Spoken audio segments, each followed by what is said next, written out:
Bien-aimés frères et sœurs dans le Seigneur Jésus-Christ, que la grâce, l'amour et la paix de notre Seigneur béni plus la connaissance du Dieu véritable soient votre partage en ce début de semaine.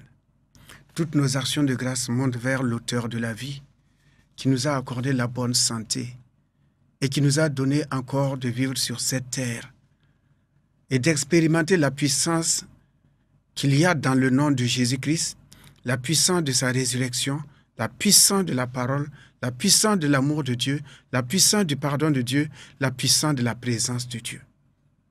Bien-aimés en Christ Jésus, que la bonté de Dieu accompagne chacun tout au long de cette semaine. Que la bénédiction divine demeure aux portes de chacun au nom de Jésus-Christ. Que la bonté de Dieu, plus la paix et la joie et la douceur de notre Seigneur soit le partage de chacun d'entre nous tout au long de la semaine. Le Dieu véritable qui nous a appelés à connaître le véritable qui est Jésus-Christ a promis en disant « Je demeure tous les jours avec vous ». Ainsi, il est l'alpha et l'oméga de la semaine, l'alpha et l'oméga de notre vie, l'alpha et l'oméga de notre pèlerinage, l'alpha et l'oméga de notre vie professionnelle, l'alpha et l'oméga de notre vie conjugale, l'alpha et l'oméga de notre ministère, vie de ministère sur cette terre. Et en tout lieu, il sera toujours l'alpha et l'oméga, le commencement et la fin. Bien-aimés dans le Seigneur Jésus-Christ, le privilège que Dieu nous a accordé, c'est d'être transférés des ténèbres à la lumière et d'avoir la lumière de la vie, la connaissance du Dieu véritable et de marcher en nouveauté de vie devant celui qui est, qui était et qui vient, qui nous a donné le privilège de nous approcher du trône de la grâce par la route nouvelle qu'il a tracée au travers du voile de sa chair afin d'être entendu et secouru dans nos besoins. Bien-aimés en Christ Jésus, je souhaite à tous et à toutes une bonne traversée de la semaine avec la clôture d'un mois et l'ouverture d'un autre mois. Étant à la frontière d'un mois nouveau, nous savons que le bon berger nous conduira vers les eaux paisibles de la vie. Et nous puiserons avec joie aux sources de la vie et nous serons dans l'abondance, chacun se reposant sous l'abri du Très-Haut et demeurant toujours dans les forteresses du Dieu véritable. Bien-aimés en Christ Jésus, tous ceux qui passent les examens et le concours de fin d'année, nous rendons grâce à Dieu pour le succès. En tout état de cause, notre avenir est dans ses mains. L'avenir est entre les mains du Dieu puissant, tout-puissant. Notre avenir n'est pas dans le papier. Notre avenir n'est pas dans l'intelligence, dans le cerveau. Notre avenir est dans le Dieu qui nous a créés et qui a tracé la destinée de chacun d'entre nous en remettant tout entre les mains du Seigneur Jésus-Christ. N'a-t-il pas dit dans sa parole, « Je mets devant toi ». C'est-à-dire, comme Paul nous le dit dans la parole, oubliant ce qui est passé, on regarde ce qui est devant. Regardons toujours ce que Dieu a placé devant nous. Que la grâce de Dieu vous accorde le succès. En tout état de cause, il est écrit « Toutes choses concourent au bien de ceux qui aiment Dieu ». Et Dieu fait toutes choses belles en son temps. Il ne vient jamais en retard. Il ne prend pas la part de quelqu'un pour donner à l'autre. Chacun a sa portion. Ainsi, nous voulons aussi nous souvenir de tous ceux qui sont malades et souffrant dans leur corps. Les personnes âgées, les déplacés, les démunis, les orphelins, les veuves, que la bonté de Dieu vous visite, qu'il vous restaure entièrement et totalement, afin que vous puissiez être de ces témoins-là, comme l'aveugle né qui disait partout, « J'étais aveugle, mais maintenant je vois ». Que la grâce de Dieu vous accorde cette bonne santé et cette restauration au nom de Jésus-Christ. Hier, nous nous sommes souvenus de la naissance de la première église, ou du moins de l'église, la venue du Saint-Esprit, comme Christ l'a promis. Lorsque je m'en irai vers le Père, je vous enverrai le Consolateur. Pourquoi le Consolateur? Chacun d'entre nous a besoin d'être consolé. Il n'y a pas une seule personne, quel que soit son âge, quelle que soit sa popularité, quelle que soit sa richesse, quelle que soit la gloire qu'il a, homme ou femme, qui n'a pas besoin de consolation. Et il y a des situations que d'autres minimisent, disent toi aussi ça ne vaut pas la peine. C'est parce que c'est lui. Tu ne sais pas jusqu'à tel point, dans son âme, il a reçu un coup. Et il est couché parce qu'il s'attend à une consolation. Mais on entend souvent des gens qui disent toi aussi ça ne vaut pas la peine, lève-toi ici. Mais heureusement, gloire soit rendue à Dieu, le consolateur. Il sait consoler chaque cœur. Ah oui. Il sait consoler ceux qui sont dans un état de faiblesse, dans un état de tristesse, dans un état d'incompréhension et de point d'interrogation sur leur vie, sur le rapprochement, la conversation, l'échange, la communion avec les autres, qui peuvent blesser, déchirer. Heureusement, un consolateur qui nous est venu du ciel et qui sait consoler parfaitement à tous ceux-là qui sont dans les tourments, dans les moments d'épreuve, ceux qui ont l'eau dans leur barque, dans la barque de leur vie, de leur travail, de leur foyer, de leur ministère. Il y a un consolateur que Jésus-Christ nous a envoyé, nous a donné, le Saint-Esprit. Et nous venons hier seulement de nous souvenir de ce qui s'est passé. Voilà pourquoi la parole de Dieu que nous allons méditer et partager ensemble dans une communion fraternelle, là où les murs de Jéricho sont tombés, les murs de dénomination sont tombés, avec pour thème le grand retour de Dieu dans l'homme, le grand retour de Dieu dans l'homme.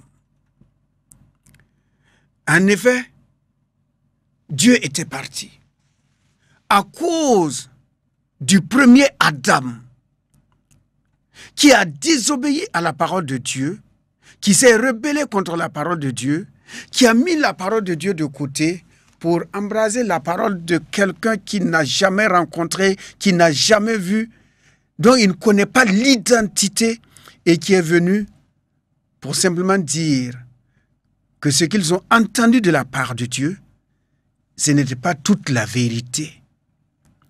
Et il leur a proposé de faire un choix contraire à ce que Dieu leur avait dit, et l'homme a suivi la voie de cet étranger et a pris et a consommé le fruit de l'arbre de la connaissance du bien et du mal. En effet, aujourd'hui, il y a la connaissance, une grande connaissance, une très grande connaissance, comme la parole de Dieu le dit dans Daniel, que dans les derniers temps, la connaissance augmentera. Mais quel genre de connaissance? Une connaissance où l'intelligence humaine est transférée dans une intelligence artificielle. La mémoire humaine est transférée dans une mémoire artificielle, à tel point qu'aujourd'hui, nous sommes dépendants d'un petit appareil et qui nous donne tout, qui nous dicte tout, qui nous enseigne tout, qui nous rappelle tout, à tel point que la mémoire est en train d'être transférée, l'intelligence, la connaissance est en train d'être transférée dans un tout petit appareil. Si on dit à quelqu'un aujourd'hui de faire la soustraction 2500 moins 2750, il faut qu'il prenne cet appareil-là pour faire l'opération. Si on demande le numéro de quelqu'un, le contact de quelqu'un, quelque chose qu'on avait en mémoire, attends, je vais consulter et puis je t'envoie un message. C'est vrai, on a la connaissance, mais en ce moment, nous avons mis Dieu dehors. Nous avons mis le Créateur dehors. Nous avons mis le grand Dieu dehors. Nous avons mis l'auteur de la vie dehors. La sagesse infiniment variée, nous l'avons mise dehors. Nous avons la connaissance, mais hélas, Dieu dit, je me tiens à la porte et je frappe. il se tient à la porte et il frappe.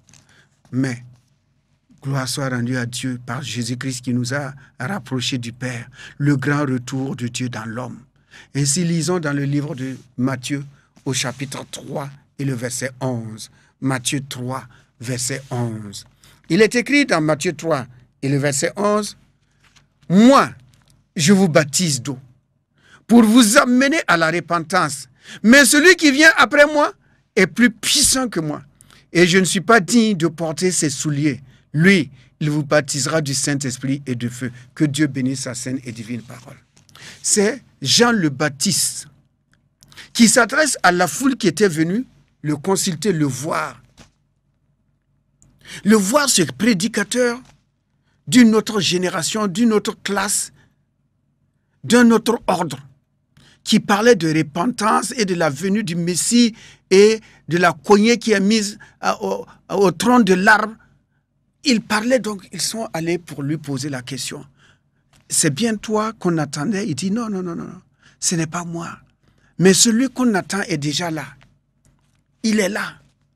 Et moi que vous voyez, je ne suis pas digne de porter ses souliers. Oui.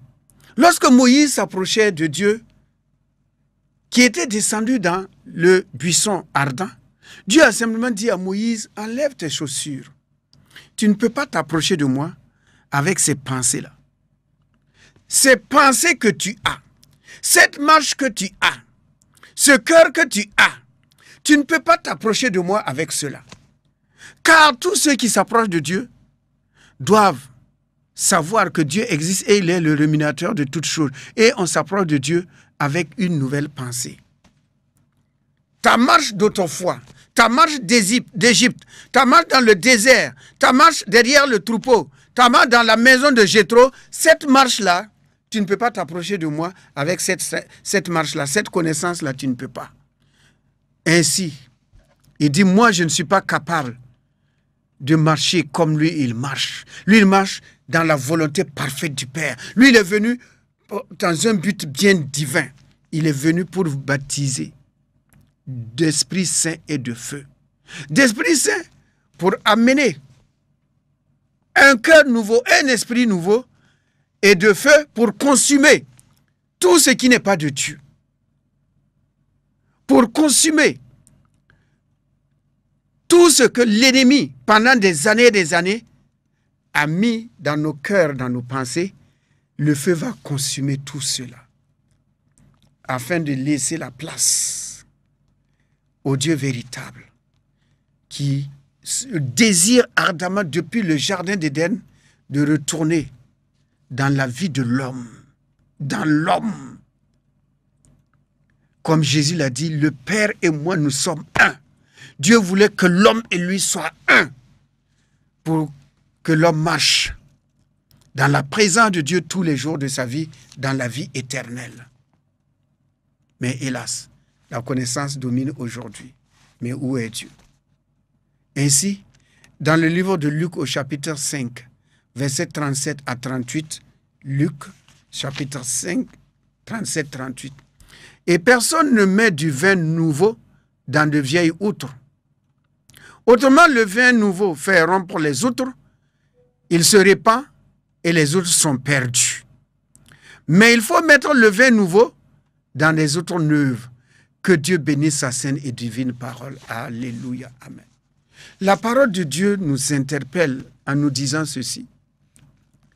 Vous connaissez comment un vin nouveau, la force, la puissance qu'il y a dans le vin nouveau. Ainsi, un vin nouveau a besoin d'une outre nouvelle. Et si l'outre n'est pas nouveau, il y a quelque chose qui se passe. Le vin va venir au bout de l'outre et l'outre va se déchirer. Dans un autre passage, il dit qu'on ne prend pas un habit neuf, un drap neuf pour le coudre à un vieux vêtement. Autrement, le drap neuf va avoir le dessus sur le vieux vêtement. Ainsi, bien-aimé dans le Seigneur, Dieu ne pouvait pas venir un grand retour dans l'homme qui est rempli d'amertume, qui est rempli de haine, d'idolâtrie, de méchanceté, qui est rempli d'alcool, d'adultère, d'impureté, Dieu ne pouvait pas venir faire un retour dans cet homme-là. Le voleur de gauche, lui, il voulait que Jésus le descende dans son état, sans repentance, et pour qu'il continue de marcher cette marche-là qui l'a conduit à la punition, à la perte de sa vie, à l'arrêt de sa destinée. Ainsi, Dieu ne peut pas venir dans de vieilles outres, dans le vieil homme. Dieu ne peut pas venir habiter avec le vieil homme. Non. Là où il y a le péché, là, sans repentance, et Dieu vient, il dit que l'outre va se déchirer. C'est la mort. C'est la mort. Alors que Dieu vient pour donner la vie, apporter la vie et la vie en abondance. Le grand retour de Dieu dans la vie de l'homme. Le grand retour de Dieu dans la vie de l'homme. C'était le soupir de Dieu depuis la création, depuis le jardin d'Éden, où Adam a mis Dieu dehors. Les générations suivantes, Dieu désirait ardemment revenir vers l'homme qu'il a aimé avec tant d'amour, car il est écrit, Dieu a tant aimé le monde. Un amour qui n'est pas comme l'amour de l'homme qui est intéressé, mais un amour désintéressé, un amour glorieux, un amour sans faille, un amour sans hypocrisie, un amour qui n'a pas le couteau derrière le dos. Bien-aimé dans le Seigneur, le retour du grand Dieu dans ta vie et dans ma vie, à cause de l'œuvre de la croix. Pourquoi? Parce que dans le jardin d'Éden, Dieu a dit à Ève, ta postérité va écraser la tête de celui, du serpent, de celui qui t'a séduit.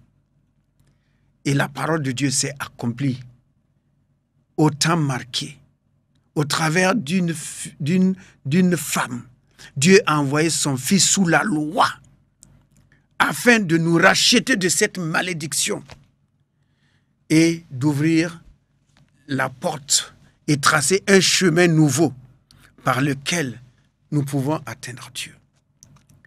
Donc, le vin nouveau que Dieu vient mettre en nous, placer en nous, déverser en nous, ce vin nouveau a besoin d'un outre neuf, un outre nouveau.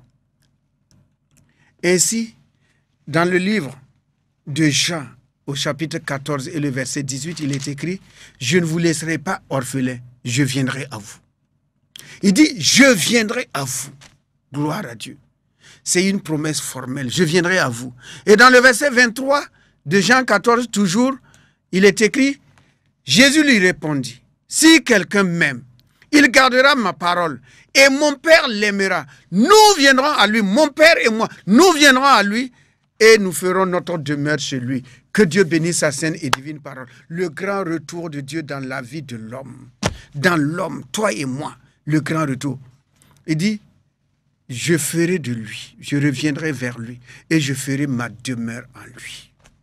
Mon Père et moi viendrons, nous viendrons dans la vie de celui qui m'aime et qui garde ma parole. Car si on aime quelqu'un, on garde sa parole, on a confiance en sa parole, on veille sur cette parole-là et on ne veut pas laisser tomber à terre cette parole parce que nous savons que cette parole que la personne a dite, a prononcée, cette personne-là est consciente, est intelligente, est respectueuse, est une personne honorable. Quand elle dit une parole, elle ne revient pas en arrière pour dire « je n'ai pas dit ». Elle est fidèle à la parole qui est sortie de sa bouche. Ainsi, tous ceux-là qui croient au nom de Jésus-Christ, tous ceux-là qui aiment Dieu et qui aiment son Fils, qui aiment la parole, Dieu dit, mon Fils et moi, nous viendrons et nous allons faire notre demeure chez lui. Le grand retour du grand Dieu, créateur des cieux et de la terre, du Dieu compatissant, lent à la colère et riche en bonté. Le Père de Jésus-Christ est notre Père, celui qui veille sur sa parole pour l'exécuter et qui a créé toutes choses par sa parole puissante et qui soutient toutes choses par sa parole puissante. Il dit que lui, il a un retour à faire et il l'a fait en toi et en moi à cause de l'alliance que Jésus-Christ est venu conclure entre lui et nous par son sang avec une réconciliation sans faille. Une réconciliation, un rapprochement et une paix entre l'homme et son Créateur. Oui, c'est la réconciliation. C'est la joie dans le ciel. Des choses nouvelles se passent maintenant dans le ciel et sur la terre. Le retour du Fils vers le Père. Nous voyons cela dans Luc 15 avec l'enfant qui a quitté son père, mais a trouvé que la vie qu'il est allé mener est une vie fade. À la fin, c'est une vie fade. Comme le blanc de l'œuf, c'est une vie fade. Il n'y a rien, absolument rien dans cela. Mais il avait déjà tout perdu. Mais au fond de lui, il avait la conscience que son père est un bon père. Son père est un père qui pardonne. Son père est un bon père. Même les serviteurs qui sont dans la maison de son père sont traités comme des fils. Alors il dit, j'irai vers mon père. Oui, bien-aimé, Jésus nous a amenés à retourner au Père. Et ici, comme le Père a vu son fils au loin, et il a couru vers son fils, c'est Dieu lui-même qui est venu vers nous. Le grand retour de Dieu dans la vie de l'homme, dans la vie de son fils, de ses fils que nous sommes. C'est ainsi dans le livre des Actes au chapitre 4, Acte 4, versets 29 à 31. Il est écrit, « Et maintenant, Seigneur, vois leurs menaces et donne à tes serviteurs d'annoncer la parole avec une pleine assurance. En étendant la main pour qu'il se fasse des guérisons, des miracles et des prodiges par le nom de ton saint serviteur Jésus-Christ. » Quand ils eurent prié, le lieu où ils étaient assemblés trembla. Ils furent tous remplis du Saint-Esprit et ils annonçaient la parole de Dieu avec assurance. Que Dieu bénisse sa sainte et divine parole. Alléluia. Il y a une menace qui était là. Nous sommes dans un monde austère. Nous sommes dans un monde de violence. Nous sommes dans un monde incrédule. Et la menace est constante. Alors nous avons besoin souvent, dans cette marche-là, de réparation, de restauration, d'être encouragé. Comme je le disais au début, chacun a besoin de consolation, chacun a besoin d'être encouragé. En tout cas, si quelqu'un n'a pas besoin de consolation ou d'encouragement, en tout cas, moi, je le demande et je le veux. La consolation, hein, elle est agréable. Si quelqu'un me dit, mais avec ton âge là, tu es jeune, je sais que je ne suis pas jeune, mais hein, ça me réconforte, je suis content quand même. Chacun a besoin de cela. Et ici, ils se trouvaient dans une faiblesse. Et ils se sont dit, si nous ne faisons pas appel à la puissance d'en haut, si le Saint-Esprit ne vient pas nous restaurer, nous renouveler, la menace est grande. Nous risquons de renier, nous risquons d'abandonner, nous risquons de quitter le ministère. Alors, ils se sont mis d'accord. Ils ont prié encore une seconde fois. La première fois, ils ne s'attendaient pas à cela. Mais ils ont goûté combien le Saint-Esprit est bon. La douceur, la fraîcheur, la puissance du Saint-Esprit. Et lorsqu'ils ont goûté à cela, ils se sont dit, venez encore et demandons un nouveau remplissage. C'est ce qui a été fait. Bien-aimés dans le Seigneur Jésus-Christ, dans notre faiblesse humaine, dans nos blessures de l'âme, dans l'excessivité longueur de la marche, souvenons-nous que le Saint-Esprit est là. Le grand jour s'est levé. Le Saint-Esprit est là. Voilà pourquoi, mon frère, ma soeur, si tu traverses des moments difficiles, mets-toi à genoux et dis au Saint-Esprit, restaure-moi. Je veux un réveil dans ma vie, un réveil. Le réveil dans ma vie. Le grand Dieu est venu à nous pour un réveil, pour une restauration. Et ainsi, il le fera. Le Saint-Esprit le fera. Le Père le fera. Jésus-Christ, notre Seigneur bien-aimé, le fera. Et tu auras un rafraîchissement et un nouveau départ encore pour proclamer que Jésus-Christ est Seigneur à la gloire de Dieu le Père. Ainsi, bien-aimé dans le Seigneur, le grand retour du Seigneur dans ta vie te restaure, te guérisse, te réconforte et te donne un nouveau élan pour l'œuvre de Dieu. Au nom béni de Jésus-Christ. Amen. Amen. Amen.